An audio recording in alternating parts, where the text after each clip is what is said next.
So this is a work that was published this year in the IEEE Security and Privacy Symposium, and I'm presenting this work and also some other cool research that we are doing at UCL today. So there are 22 billion Internet of Things devices currently in use. Some of them listen to us, some watch us, others know what we watch. All of them send our data across the internet, sometimes unencrypted, leaving the user vulnerable. And the main problem with this is that as Scott said in the presentation, there is a plethora of security and privacy threats, and the user is not aware of what these threats are. And there is a sort of user frustration because it's very difficult for the user perspective to control the devices they have at home. But nowadays, you can go online or in any shops and buy what we call IoT security safeguards that are basically this one. They come like as external box that you can install in your home next to your home router, or they are solutions that come directly as a software in your home router. And they're great, right? Finally, we can have control. They do device detection. They build intelligent profiles. They claim to do vulnerability assessment, brute force protection, anomaly detection. They protect your privacy by doing content filtering, personal identifiable information detections. If only this was true. So because we are researchers and we don't believe anything that we found, basically that everyone is claiming, we want to test them, right? So we bought them. We put in our IoT testbeds that we have at UCL, and we show it in a bit, and basically perform attacks, privacy and security attacks against them to see if what they were saying is actually true. So the first research question was, what are the privacy and security implications of how an IoT safeguards work? And actually, do the safeguards detect threats as they claim? And what are the side effects of the safeguards? To do this, we use a black boxing approach. So we are not going there dissecting the device and they check the firmware, but we are just collecting all the traffic from these devices and treat them like black boxes. So we do automated experiments for testing these devices. Our contribution is basically a large IoT testbed for doing this kind of test. And so depending on the device, they work in different ways. Some of them are installed like an add-on on the router. So they are like software installed in the router. You just connect your consumer IoT devices in the router, and then the protection is automatically implemented. Some of them works like as external box, like Bitdefender, Firewall, F-Secure, that you connect between the router and the device, and then you need to redirect all the traffic from the devices to this external box. And then you have Rat Trap. This is another device that works between the inter-service provider and the router, so you install it between the inter-service provider and the router. And then you have ThinkBox that works using R spoofing, so you don't need to configure the devices to the Wi-Fi of the external box, but using R spoofing, ThinkBox is like making your devices believing that it is the router. Okay? So we built an IoT testbed that is able to detect all the traffic. So first of all, we bought hundreds of Internet of Things devices. So this is a work we started in 2018. We have the testbed at UCL and also Imperial College. And what we do, we auditing all these devices. So what we did, we connect all the IoT devices through the IoT safeguards. And we can implement automated external and internal attacks. So we have basically an Intel NAC that works on an IoT bridge between the device and the safeguards, and also between the inter-service provider, the network connectivity, and the safeguards. So we are able to emulate attacks from both external and internal to the safeguards, basically. And what we do, we also capture all the traffic that is coming from the safeguards. So we are able to understand where the traffic from the safeguards is going. So for answering the first research questions, we want to know how these devices operate. So are they using the cloud to operate, to protect the user, or they work local? And what if they use third parties to operate? So to do so, we collect all the traffic from the safeguards, we try to understand the second-level domains, and we try to understand the organization. The organization can be part of the safeguards itself, or can be a non-first party. We also control all the IoT traffic, and then we basically measure the pattern of the IoT devices we have, the traffic pattern of the IoT devices we have, and we compare it with the traffic pattern of the safeguards over the internet. If this comparison is basically the same, it means that all your data from your home are actually sent to the manufacturer of the IoT safeguards, right? And we discovered that most of the time, this is the case. So most of the safeguards use the cloud to operate. It means that not only these devices are not protecting you, but they also use third-party services most of the time and sending all the data from your home to their cloud, implementing another attack vectors. It's really crazy. We also saw, we also want to test if actually it was true that they could correctly identify IoT devices in an automated way, as they were claiming, because most of the time you have function like, for example, mute all the smart speakers that they have at home. This means that the safeguards need to automatically identify the IoT devices to actually mute the device itself, right? But this is not the case. So most of the time, for example, Avira or F-Secure or Firewall and McAfee rat trap, they cannot identify any IoT devices that you have at home. Some of them correctly identify some of the devices that we have in the testbeds. But the majority of the time, this is not the case. It means that specific features that they are promising cannot really be implemented, like, for example, mute smart speakers. The other question that we have is, do the safeguards detect threats? For doing this, we designed some of the standard security and privacy threats that you can have in the Internet of Things nowadays, like anomalous behavior. When I say anomalous behavior, we were literally making spoofing like traffic from a Google Home, like an Alexa. The safeguard should recognize that that traffic is not from Google, but is from Amazon, for example, right? Because they can do identification and anomalous behavior. We did open port, DOS attacks, malicious destinations contacted, auth scanning. For privacy, we saw if actually they can implement DNS over HTTPS as they promise. We send the PII completely unencrypted over the internet, PII exposure, etc. So our test is like the following. So we simulate the threat, we wait 20 minutes, we capture the traffic from the safeguards, and then, because you can actually get a notification through the smartphone app from these devices. So Attractive detected if you get a notification through the smartphone app in which you are controlling the safeguards. We also implement an automated way of getting that notification and checking the notification. So this is the situation, basically. Most of the safeguards cannot even detect scene flooding. That is really one of the attacks, the simplest attack that you can detect, really.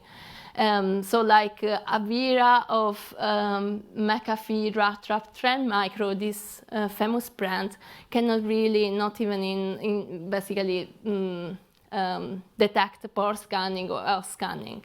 And when we talk about privacy, it's a completely disaster. So the one that's saying that they can protect your privacy, like Bitdefender, is actually not even detect unencrypted traffic or unencrypted personal identifiable information. We also checked this over time to see if actually was something, so the algorithm actually improve when studying the traffic of our household, and we saw basically the same results. So this is not improving. The intelligence is not improving over time. And also we want to know what are the side effects of the safeguards. So not only they are not protecting us, but what's happened with our data, where our data is going. So to do this, we want to know if we got false positives, like if actually nothing is happening in the house, so then we get the notification. We want to know what is the traffic overhead that they are implementing in our house, and also what are the privacy policies and what is the privacy practice that these devices are implementing. We discover, but they're not really they're not protecting at all, so they're not really overprotecting. But we got some notifications from Bitdefender, the only case in which we got a false positive, in which nothing was happening, and we got a notification about a malware destinations contacted, but was legit. So this is an example of even overprotection, so not only protection, but protecting it wrongly. We also saw that many devices, particularly the Think box, is like implementing huge overhead because they are doing hard spoofing. They need basically to have more internet exchange traffic with their cloud services. So we have huge overhead in the households. And then we have very weird privacy policies. For example, we are going to keep your data forever. Or 10 years. Almost all of them, they use partners. They collaborate with other third parties, companies, for implementing their services. So this is really concerning because not only these devices are not protecting the users, but actually they are implementing more privacy and security attack vectors. So we need to really strengthen the IoT ecosystem. To do this, we need to implement three things: trust in connectivity and interconnectivity and awareness among the users. And one of the solutions we are implementing in UCL is basically to have a software that runs on the home router, in which the user can have the possibility of controlling, effect control of the devices, and customize the kind of threats and privacy policy, and also using crowdsourcing for collecting the new threats that these devices are implementing. We call this IoT, but we will come to this later. And another thing that we need is continuously testing, certification. So we did, this is a real new work we are doing at UCL, is like testing, because we have so many IoT devices and so many testing capability. We are doing testing basically security guidelines from in Europe, ENISA, and the security guidelines from NIST, for example, to these IoT devices, but also testing privacy policies. Like, is it possible to understand if a device is GDPR compliant, for example? To do this, we are basically selecting the guidelines in a given country, converting them into metrics, something that you can measure, define some experiments that can be done live in the home router, because the testing and the certification needs to be continuous. So in fact, one of the questions that I have for Scott before was, how many times do you think we need to test these devices? Like, is there a fixed time?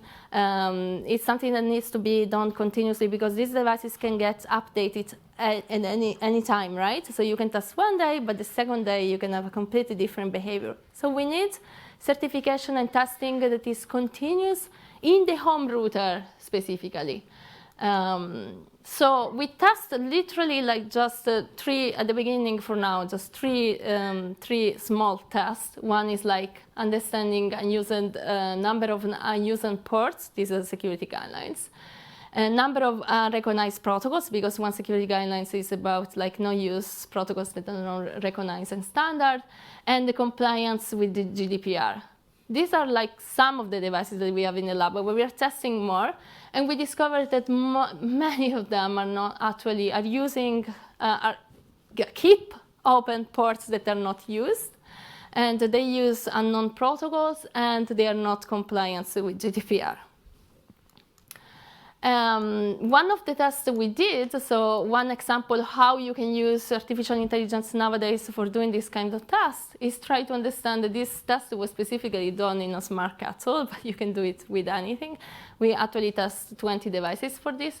We try to understand if it's possible to implement replay attacks. And not only that, also try to understand if you can detect if the attack, in an automated way, the attack was successful. In this way, you're not only testing the attacks, but you're also automating the way of understanding if the test was successful or not. Because when you have so many devices, you cannot really go there manually and check. So this is the test that we implemented. We basically train the responses. So all these tests are done just looking at the network traffic. We don't consider, we are not going there resetting the devices. We consider the devices as a black box. So basically what we did, we collect all the responses. So we trigger automatically the functionality of the devices. We collect network traffic with responsive for the devices. We train a machine learning model on the responses. And then we are able to detect from other devices if the replay attacks were successful or not. And these are the results for some of the devices that we have. So we were able to successfully implement the replay attacks on all the devices that you see in green. So this means that I can control your smart garage door opener through one of the devices that that you have in your home. And this is crazy, right? I can control your smart bulb. I can open your door. I can control your fridge, right? It's really crazy. So we need solutions at the edge, and we need solutions and tools that can help the user to be protected against these privacy and security threats. And this is why we are working on this open source software that is called IoTrim. IoTrim started at the beginning just like a tool software in which you can control what is the traffic that is essential for the device to work. So what is the destination that is essential for the device to work, and what is the destination that is non-essential for the device to work. If a destination is non-essential for the device to work, then we block it. But now we are extending the tool to add like automated live testing in the smart router, threats detection capability, privacy detection capability. Obviously, this will be like a long work, right? It just started. It started 2 years ago. But thanks to the community, I'm sure that we can implement a very good tool and protect the users. So in conclusion, we implement a scalable methodology for understanding security and privacy threats in IoT safeguards, but also in IoT devices. All our software and data, even the one we have for generating the attacks, is open source. You can find them in my personal webpage. And another interesting thing is that we obviously disclosure all the vulnerabilities that we found to for the safeguards to the manufacturer. So we talked with Bitdefender, Fing, and other manufacturer, McAfee. And so some of them didn't reply, some of them replied, they thank us, and now we are collaborating together. We think we are collaborating together for an energy consumption detection tool, and with Bitdefender we are collaborating together in the certification tool. So as you see, this was an interesting research, and I hope that there is something more that we can do as a researcher for helping the user to be protected. Thank you.